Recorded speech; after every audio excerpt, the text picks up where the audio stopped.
السلام عليكم ورحمة الله وبركاته حامدا ومصليا ومسلما أما بعد সুপ্রিয় দর্শক মণ্ডলী ব্রাদার যখন সিস্টার সিরিজের প্রথম পর্বে আপনাদের স্বাগতম। সম্প্রতি ব্রাদার রাহুলের সঙ্গে আমার যে প্রায় 2 ঘন্টা ব্যাপী পর্যালোচনা অনুষ্ঠান হয়েছে, এরপর আবার তার রিভিউ হিসাবে ব্রাদার যে 1.5 ঘন্টার দীর্ঘ লাইভ করেছে, সবগুলোতে তাকে ও তাদের অনুসারীদের সবচেয়ে বেশি খুশি দেখা গিয়েছে সোনার চেইনের আলোচনা করতে গিয়ে। পারলে যেন এত বেশি গর্ব করে তারা যে গর্বে কেমন যেন গর্ভবতী হয়ে যায়। সোনা বলে কথা, খুশি না হয় কি আর পারা যায়? কিন্তু সোনার চেইন তো আর ব্রাদারদের গলায় মানায় না, সিস্টারদের গলায় মানায়। যেহেতু ইসলামে পুরুষদের জন্য সোনার অলংকার ব্যবহার হারাম, তাই সোনার চেইন তাদেরই দিলাম আর নামটা শুধু ব্রাদারের জায়গায় সিস্টার করে দিলাম। ব্রাদার রাহুলের ধূর্ততা ও মূর্খতা এবং ভণ্ডামি ও জালিয়াতি নিয়ে ধারাবাহিক সিরিজের প্রথম পর্বে আজ আমরা আলোচনা করব এই ভাইরাল সোনার চেইন নিয়ে। পর্যালোচনা অনুষ্ঠানের পরে সাম্প্রতিক লাইভ ভিডিওর 24 মিনিট 37 সেকেন্ড থেকে 32 মিনিট 34 সেকেন্ড পর্যন্ত ব্রাদার গোল্ডেন চেইন প্রসঙ্গে কী সব কথা বলেছে, আসুন এক নজর সেটা দেখে আসি। এই যে ব্রাদারের কথাগুলো আপনারা দেখলেন, কি পরিমাণ প্রতারণাপূর্ণ মূর্খতাসুলভ কথাবার্তা। আমরা শুধু তাকে একটা ব্যাপার জিজ্ঞাসা করেছিলাম যে আপনি যে সনদটা তারাবিহের এই হাদিসের ব্যাপারে বারবার উচ্চারণ করেছেন বা একমাত্র দলিল হিসেবে ব্যবহার করেছেন, এই সনদটাকে কে কবে সিলসিলাতুজ জাহাব বা সোনার চেইন বা গোল্ডেন চেইন বলে আখ্যায়িত করেছেন, তা আমরা প্রশ্ন করলাম কি আর সে জবাব দিচ্ছে কি। এখন উদাহরণ হিসাবে জাস্ট বোঝার জন্য বলছি, কেউ যদি এসে ব্রাদার রাহুলকে গরু বলে, যদি আমরা এটা কামনা করি না বা সমর্থনও করি না, কিন্তু এখন কোনো গালিবাজ এসে যদি তাকে গরু বলে সম্বোধন করে আর ব্রাদার তাকে জিজ্ঞাসা করে সরাসরি, আচ্ছা তুমি যে আমাকে গরু বললা তোমার দলিল কি? এখন সেই লোক যদি একের পর এক বাংলা অভিধান খুলে দেখে, এই দেখো এখানে গরু শব্দটা আছে, তো যেহেতু গরু শব্দ আছে তোমাকে গরু বললে কি দোষ আছে? তাহলে বিষয়টা কেমন হাস্যকর হবে। অভিধানে গরু শব্দ আছে, এটাতে সমস্যা তো নেই, কিন্তু এই গরু শব্দটা যখন তার উপর প্রয়োগ করছে এর উপর কি আলাদা দলিল দিতে হবে না? তো এখন হাদিস শাস্ত্রের মধ্যে সিলসিলাতুজ জাহাব আছে, তো কি হয়েছে, এত সমস্যা? কিন্তু এই সিলসিলাতুজ জাহাব এই জিনিসটা সে যে নিয়ে প্রয়োগ করছে নির্দিষ্ট একটা সনদের ব্যাপারে, তাহলে এটার ব্যাপারে তাকে দলিল দিতে হবে না?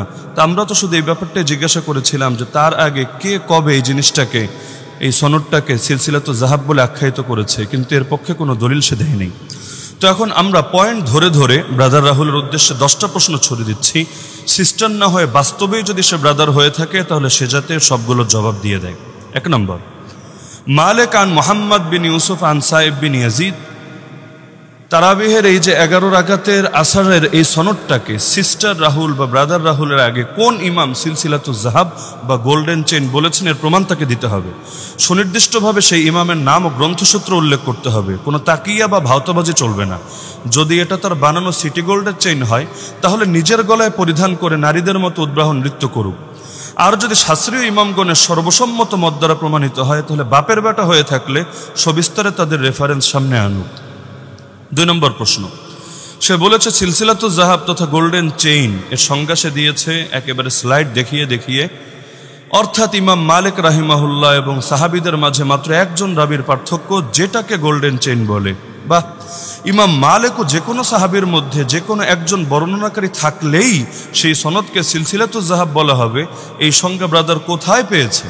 যার ভিত্তিতে সাহাবী সাইব বিন ইয়াজিদ ও ইমাম মালিকের মধ্যে শুধু মোহাম্মদ বিন ইউসুফের নাম দেখেই এটাকে সিলসিলাতুজ জাহাব বলে ঘোষণা করে দিয়েছে। সে তার ভিডিওতে একাধিকবার দাবি করেছে এটা আমার পরিভাষা না, মুহাদ্দিসগণ সরাসরি এই পরিভাষা রচনা করেছেন। আচ্ছা, এই দাবির পক্ষে সুস্পষ্ট প্রমাণ সুনির্দিষ্টভাবে মার্ক করে স্লাইড বানিয়ে জাতির সামনে আনুক দেখি, না হলে মিথ্যা, বাটপারি, ধোঁকাবাজি, প্রতারণা, জালিয়াতির জন্য আল্লাহর কাছে এবং অডিয়েন্সের কাছে ক্ষমা প্রার্থনা করুক। প্রয়োজনে সিদ্দিকের মতো বলে দেখ আমার ভুল হয়েছে, আমাকে ক্ষমা করে দেন। 3 নম্বর প্রশ্ন, আপনারা দেখেছেন মাত্র কয়েক মিনিটের মধ্যে বেচারা 3 বার বলেছে ইমাম হাজার আসকালানি। আচ্ছা, ইমাম হাজারটাকে, হাজার মানে তো পাথর, সে কি পাথরকে ইমাম মানা শুরু করেছে নাকি? যেমন অনেকে পাথরকে দেবতা পর্যন্ত মানে। আমরা তো ইবনে হাজারকে চিনি, ইমাম হাজারকে চিনি না। 3 বার যার নাম উচ্চারণ করলো তার পরিচয় তো তার দেওয়া উচিত। পাশাপাশি ইবনে কাইয়িম জাওজাইর পরিচয় তার দেওয়া লাগবে। আমরা জাওজি ও জাওজিয়া নামে ব্যক্তি চিনলেও ইবনে কাইয়িম জাওজাউই, আবারও বলছি জাওজাউই নামে কাউকে তো চিনি না। তিনি কি তার মেমোরি লোডের দোকানের কাস্টমার নাকি?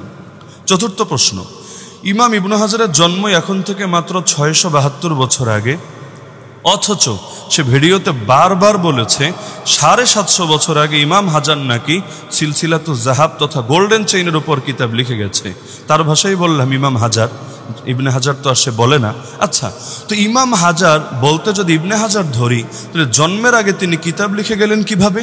এটা কি স্পেশাল কেরামতি, নাকি সায়েন্স ফিকশনের টাইম মেশিন টাইপের কিছু, নাকি ব্রাদারের পক্ষ থেকে স্লাইড শোর মাধ্যমে কাজটা সম্পন্ন করে দিয়ে এসেছিল?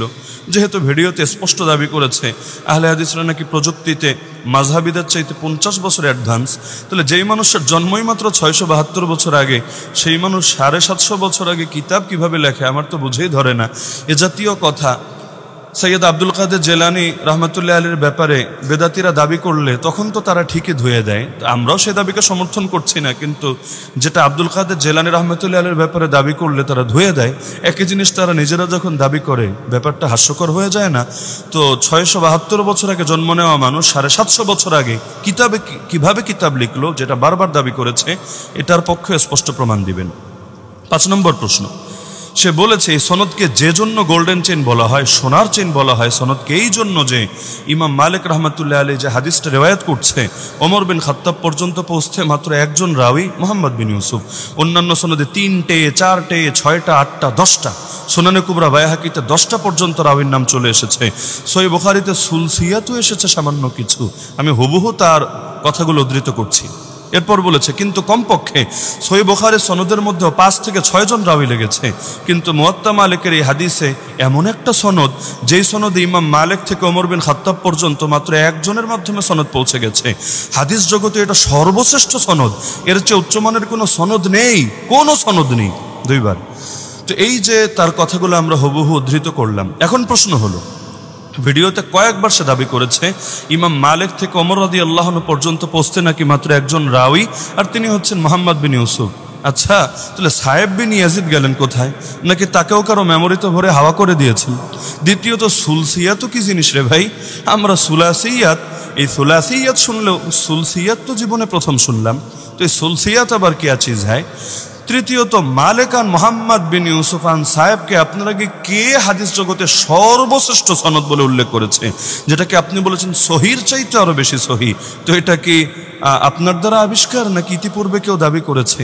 কেউ যদি না করে থাকে, আপনি প্রথম করে থাকেন, তাহলে আপনার নাম ব্রাদার রাহুল চেঞ্জ করে আমি ব্যক্তিগতভাবে ইমাম রুহুল ভারতী রাখার প্রস্তাব করছি। ইতোমধ্যে শায়েখ তো হয়েই গেছেন, ইমাম হতে আর কত দেরি পাঞ্জেরি? 6ষ্ঠ প্রশ্ন, আপনি মুয়াত্তা মালিকের 11 রাকাত তারাবির বর্ণনা সূত্রকে গোল্ডেন চেইন সাব্যস্ত করার জন্য সবচেয়ে বড় যে রেফারেন্স দিয়েছেন, নিজ হাতে বানানো স্লাইডে ইমাম হাজার আসকালানির যে কিতাব স্ক্রিনশট অ্যাড করে দিয়েছেন, এবং দীর্ঘ প্রায় 2.5 মিনিট যাবৎ যে ছবি প্রদর্শন করে দলান্ধ ও মূর্খ ফ্যান ফলোয়ারদের আকৃষ্ট করতে চেয়েছেন, এটা পুরোটাই কি আপনার বাটপারি ও ধূর্ততা নয়? লজ্জা করে না একজন শিক্ষিত মানুষ এমন প্রতারণা করতে? আলেম সমাজকে পচানোর নিয়তে ধোকাবাজি করার চাইতে তো আগের মতো মেমোরি লোড করাও ভালো। আমি আপনাকে কিয়ামত পর্যন্ত টাইম দিলাম, আবারও বলছি, আহলে হাদিসের শায়েখ বনে যাওয়া হে ব্রাদার, কিয়ামত পর্যন্ত টাইম দিলাম। সিলসিলাতুজ জাহাব নামক এই কিতাবের ভেতর থেকে মালিক আর মুহাম্মদ বিন ইউসুফ আনি সাইব বিন ইয়াজিদ সনদটার কথা কোথায় উল্লেখ আছে পারলে বের করে দেখাবেন। এই কিতাবের line by line first to last আমার পড়া আছে। পুরো কিতাবে আছে কি আর আপনি দেখাচ্ছেন কি? নাকি একটার উপর আরেকটাকে কিয়াস করে চালিয়ে দিলেন? এই কিয়াস করার অধিকার আপনাকে কে দিয়েছে? এখানে আদৌ কিয়াস চলে? যেখানে চলে সেখানেই তো আপনারা আহলে হাদিস গোষ্ঠী কিয়াস মানেন না, আর এখানে এসে কিয়াস করে শাস্ত্রকে নিজের স্বার্থে ধান্দায় ব্যবহার করতে চাচ্ছেন। শাস্ত্র বিকৃত করার সবককে ব্রাহ্মণদের সোহবত থেকে শিখেছেন নাকি? যে একদল যেভাবে ধর্ম বিকৃত করে আপনারা এখন শাস্ত্র বিকৃত করবেন? ছি, লজ্জা থাকা উচিত। কিতাবের নামেই লেখা আছে, ন্যূনতম আরবি পড়তে পারলেও তো এটা নজরে আসা উচিত ছিল। অবশ্য স্লাইডে থাকা ছবিতেই বড় করে লেখা ইবনে হাজারকে যে বারবার ইমাম হাজার বলে, তার থেকে আর কি বা আশা করা যেতে পারে? আমি শুনিয়ে দিচ্ছি, বইয়ের নামের অংশ হিসাবেই লেখা আছে সিলসিলাতুজ জাহাব। আপনার মতো জাহাব না, সিলসিলাতুজ জাহাব না, এটা তো উচ্চারণটাও শুদ্ধ করে করা যায়। সিলসিলাতুজ জাহাব ফিমা রাওয়াহুল ইমাম আশ-শাফিঈ আন মালিক আন নাফি আন ইবনে উমর। হ্যাঁ, আমি বলছি না যে আপনি মাদ্রাসায় পড়েন নাই সুতরাং মাদ্রাসার মানুষদের মতো উচ্চারণ করা লাগবে, কিন্তু আপনি তো দেখেছি জুম্মার খুতবা দেন, নামাজের ইমামতি করেন, আপনি সুন্দর কেরাত পড়েন জাতির সামনে, তো উচ্চারণ যদি এই পর্যায়ে হয় তাহলে বিষয়টা তো হাস্যকর ব্যাপার। তো আপনার পেছনে যারা নামাজ পড়ে এদের নামাজ কি হবে? আর আপনি বিতর্ক করতে আসেন, ভালো কথা, আপনার নামাজ যদি না হয় তাহলে আল্লাহর কাছে কি জবাব দিবেন কিয়ামতের দিন? প্রথম প্রশ্নই তো হবে নামাজ নিয়ে। তো যেটা বলছিলাম, তো এই যে পুরো কিতাব ইমাম হাজার, বা আপনার ভাষায় বললে ইমাম হাজার আর আমরা বললে ইবনু হাজার আসকালানী রাহমাতুল্লাহ আলাইহির লেখা এই সিলসিলাতুয যাহাব, এই কিতাবের মধ্যে একটা মাত্র সনদের হাদিস নিয়ে তিনি আলোচনা করেছেন। এই সনদকে আসাহুল আসানিদ হওয়ার বিষয়টা কে অস্বীকার করেছে? আমি করেছি, অথবা ইতিপূর্বে আমাদের ঘরানার কেউ করেছে? কিন্তু এই সনদের উপর কিয়াস করে অন্য একটি সনদ যেটা আপনার স্বার্থের সাথে মিলেছে, বেশ ওটাকেও গোল্ডেন চেইন বলে চালিয়ে দেওয়ার অধিকার আপনাকে কে দিয়েছে? 7 নম্বর প্রশ্ন, শরহে নুখবার কিতাবের স্লাইড দিয়েও জাতিকে কি মেসেজ দিলেন? আবার এর দুটো লাইনকে মার্ক করে মূর্খ ফ্যান ফলোয়ারদের কি বোঝাতে চাইলেন? এই 2 লাইন তো দূরের কথা, পুরো কিতাবের কোথায় আপনার সনদকে গোল্ডেন চেইন বলা হয়েছে? মার্ক করা 2 লাইনেও তো মালিক আর নাফে আন ইবনে ওমর সনদের আলোচনায় এসেছে, যেটা ইতিপূর্বে সেই ইবনে হাজার আসকালানির কিতাবেও এসেছে। তো এই সনদ নিয়ে তো আলাপ না। বাইম মাছের মতো প্রসঙ্গ ছেড়ে অপ্রসঙ্গে ছোটাছুটি করেন কি নিজেকে বড় বিদ্বান জাহের করার জন্য? আমি আমার ভিডিওতে এই প্রশ্নটাই ছুড়েছিলাম যে আপনার উল্লেখ করা সনদকে, আবারও বলছি, আপনি তারাবিহের পক্ষে যে সনদ উল্লেখ করেছেন সেটাকে আপনার আগে ইতিহাসে কোন ইমাম গোল্ডেন চেইন বলেছে? এর কি কোনো প্রমাণ আছে? চাইলাম কি আর দিলেন কি? আব্বাস আর গাবগাছের পার্থক্য না বুঝলে তো মস্তিষ্কে চিকিৎসা করানো উচিত। আপনি ভিডিওতে স্পষ্ট বলেছেন মুয়াত্তা মালিকের এই সনদ, মানে আমি হুবহু আপনাকে কোট করছি, মুয়াত্তা মালিকের এই সনদ আমি মুকাল্লিদদের চেয়েছিলাম, আলী হাসান ওসামা ভাইকে চেয়েছিলাম, সিলসিলাতুয যাহাব এই সনদ যেটাকে মুহাদ্দিসরা খাসভাবে হুকুম প্রয়োগ করেছে। ভাইরে ভাই, কোন মুহাদ্দিস আপনার উল্লেখ করা সনদকে খাসভাবে সিলসিলাতুয যাহাব বলেছে? আহলে হাদিস হলেই কি খালি মিথ্যা কথা বলা লাগে? 8 নম্বর প্রশ্ন, ইমাম তাজউদ্দিন সুবকির তাবাকাতুশ শাফিঈয়াতিল কুবরা গ্রন্থের স্লাইড দেখিয়েও নিজের পক্ষে প্রমাণ দিতে চেয়েছেন, যেহেতু আপনি স্লাইড ভালো বানাতে জানেন, পাওয়ার পয়েন্টের ব্যবহারে অভ্যস্ত আছেন, আর ওবিএস ব্যবহার করে জাতির সামনে নিজের কারিশমাও দেখাতে পারেন। তো যাই হোক, তো এই যে তাবাকাতুশ শাফিঈয়াতিল কুবরা গ্রন্থের স্লাইড দেখালেন, সেখানেও তো মালিক আর নাফে আন ইবনে ওমর, মানে সে আগে যে আলোচনা আমরা দুটো রেফারেন্সে দেখালাম, বাস সেই একই সনদের কথা আছে, এটাকেই সিলসিলাতুয যাহাব বলা হয়েছে। তো এটা সিলসিলাতুয যাহাব হলেই আপনার লাভ কি, আর না হলেই বা ক্ষতি কি? আলোচনা কি নিয়ে আর আপনি টানছেন কোন জিনিসকে? 11 রাকাত তারাবির যে বর্ণনা দেখিয়েছেন, 11 রাকাত মানে আপনাদের ব্যাখ্যা অনুসারে 3 + 8 আর কি, সেটাকে সিলসিলাতুয যাহাব কে বলেছে? পারলেই প্রমাণ না দেখাবেন, কিন্তু তা না করে এদিকে সেদিকের এত স্লাইড কেন দেখাচ্ছেন? অবশ্য কি বা করবেন? দলান্ধদের তো মন কলা খাওয়াতে হবে, এখানে কি সেটাই করেছেন? না হলে 8.5 মিনিট চেঁচামেচি ও খিস্তি খেউর করে একটা দলিলও দেখাতে পারলেন না? ক্রেজি।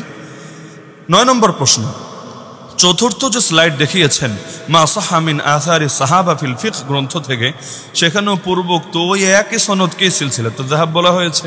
বলতে গিয়েও লেখক শব্দ ব্যবহার করেছেন ওয়াহাদিহি, অর্থাৎ স্ত্রীবাচক শব্দ। আরবি যারা বোঝে তারা এই শব্দের অর্থও বুঝবে। আর আপনি পড়লেন ওয়াহাজা, অর্থাৎ পুরুষবাচক শব্দ। কোথায় হাদিহি, কোথায় ওয়াহাজা, তার মানে সিস্টার যখন ব্রাদার, হাউফানি। আবার পড়লেন আন নাফে আন আমর, পরে আবার পড়লেন আন নাফে আল আমর। এটাকে ঠিক করতে গিয়ে আবার পড়লেন আন মালিক, অথচ লেখা আছে আনা মালিক, যেটাকে শাস্ত্রীয় নিয়ম অনুসারে পড়তে হয় আখবারানা মালিক, পুরোই আখবারানা মালিক, পুরোই লেজে গোবরে অবস্থা। ওই যে আপনি ঈদের দিন যেমন শুভেচ্ছা জানিয়েছেন, প্রথমে লিখেছিলেন তাকাব্বালাল্লাহু মিন্না ওয়া মিনকুম, মানে আলিফ ছাড়া মিন্না ওয়া মিনকুম। পরে এটা নিয়ে অনেকে ভুল ধরলো, ব্যাস হাজার হাজার গালি খাওয়ার পর তারপর আপনি ঠিক করে লিখলেন তাকাব্বালাল্লাহু মিন্না ওয়া মিনকুম ওয়া সালিহিল আমাল, অর্থাৎ এখানে আবার একটা ওয়াও দিলেন বাড়িয়ে। এক ভুল থেকে বাঁচতে গিয়ে আবার নতুন করে আরো ভুলে পতিত হয়ে যাচ্ছেন, এরকমই এক অবস্থা এখানে এসে হয়েছে। শেষে আবার দাবি করলেন একজন দিয়ে হাদিসটা পৌঁছে যাওয়ার কারণে মুহাদ্দিস ও উসুলবিদরা এটাকে বলেছেন সিলসিলাতুয যাহাব। এটাই যদি ব্যাখ্যা হয় তাহলে স্লাইডে দেখানো সব কিতাবে ঘুরে ফিরে এই এক সনদই কেন দেখানো হচ্ছে বারবার? ইমাম মালিকের তো আরও অনেক সনদ আছে যেগুলো তো এক রাওয়ী দ্বারা রাসূল বা সাহাবী পর্যন্ত পৌঁছেছে। রাসূল পর্যন্ত না পৌঁছলেও সাহাবী পর্যন্ত পৌঁছেছে, তাহলে সেগুলোর কথা না এনে সব কিতাবে একটার কথাই সেই মালিক আন নাফি আন ইবনে ওমর এই সনদের কথা কেন আনছে? আছে কি এর কোনো জবাব? লাস্টে আবার কিছু কথা বললেন, দ্যাটস ফর এনাফ। এই বাক্যের অর্থ কি হয় ভাই? দ্যাটস এনাফ ফর ইউ বললেও চলতো, দ্যাটস ফর এনাফ এটা মানে কি? আবার আপনি আসিফ হুজুরের কাছে ইংলিশের ক্লাস আর জাহাঙ্গীর হুজুরের কাছে আরবির ক্লাস নিতে পারেন। 10 নম্বর প্রশ্ন, শেষে এসে একটু সবক পড়াই, এরপর চূড়ান্ত প্রশ্নটা করি।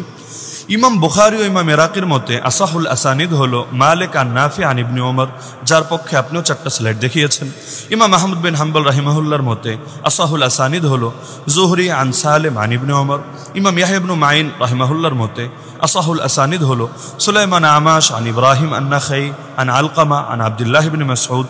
এমনকি আসাহুল আসানিদ নিয়ে শারহে নুকবার মধ্যে আলোচনা আছে, একাধিকটা সেখানে কোট করা হয়েছে। একইভাবে এটার উপরে 1100 পৃষ্ঠা স্বতন্ত্র বই পর্যন্ত আছে আরবিতে। আরবি তো আর পারেন না, সেই হিসাবে এটার কথা আপনাকে শুনিয়েও লাভ নেই। এখন প্রশ্ন হলো, ইমাম রাহুল ভারতীর মতে আসাহুল আসানিদ আসলে কোনটা? যদি বলেন মুয়াত্তায় বর্ণিত আপনার সেই তারাবিহের ব্যাপারে আসা 11 রাকাত হাদিসেরটা, তাহলে আপনার নাম গিনেস বুকে স্থান দেওয়ার জন্য আমি সুপারিশ করছি। সুতরাং আপনার দৃষ্টিতে আসাহুল আসানিদ কোনটা তা ক্লিয়ার করবেন, এবং আসাহুল আসানিদ মানে কি এবং গোল্ডেন চেইনের আলোচনার সঙ্গে প্রশ্নের যোগসূত্র কি তাও এক বাক্যে বলে যাবেন।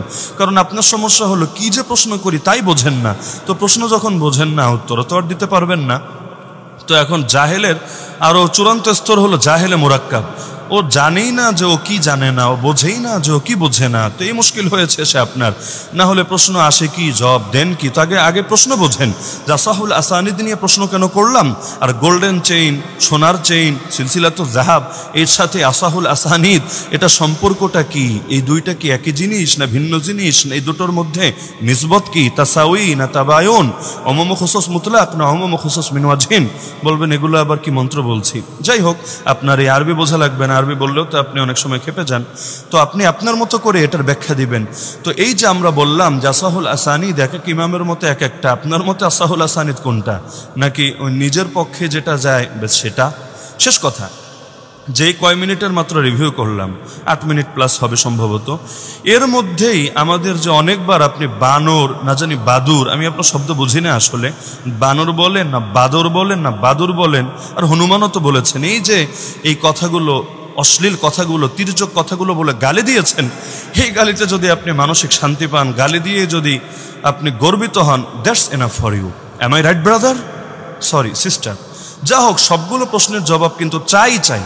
আর গত রাতে পোস্ট করে জানিয়েছেন জবাব দেওয়ার জন্য রেডি হয়েই নাকি বসে আছেন, কারণ এত দিন প্রিপারেশন নিয়েছেন, এত স্লাইড বানিয়েছেন, তো আগের স্লাইডগুলোই নাকি যথেষ্ট জবাব দেওয়ার জন্য। সুতরাং জবাব দেওয়া ছাড়া তো আপনার কোনো গতিই নেই, জবাব দিতে হবে। তবে একটা প্রশ্ন স্কিপ করে যেতে পারবেন না, ভাওতাবাজি, তাকিয়াবাজি আর জোরাতালি দেওয়া কথাবার্তা বলতে পারবেন না। আমরা প্রশ্ন করব একটা, আপনি দেখিয়ে দিবেন আরেকটা। যেমন আগে জিজ্ঞাসা করলাম যে সিলসিলাতুল যাহাব, আপনার এই সনদটাকে যেটা আপনি বারবার উল্লেখ করেছেন, মালিক আন মুহাম্মদ বিন ইউসুফ আন সাইব বিন ইয়াজিদ, এটাকে কে কবে সিলসিলাতুল যাহাব বলেছে? তো আমরা প্রশ্ন করলাম একটা, আর আপনি এনে দলিল দেখাচ্ছেন আরেকটা। অদ্ভুত ব্যাপার। তো সুতরাং যে প্রশ্নগুলো করলাম স্পষ্ট, আপনার যদি মনে চায় 10 বার শোনেন, 20 বার শোনেন, 1000 বার শোনেন, যদি জবাব দিতে 1 দিন লাগে, 1 সপ্তাহ লাগে, 1 মাস লাগে, যত সময় লাগে আপনি সময় নেন। আপনার এই জবাব আসার পরে আমরা পরবর্তী আলোচনায় যাব ইনশাআল্লাহ।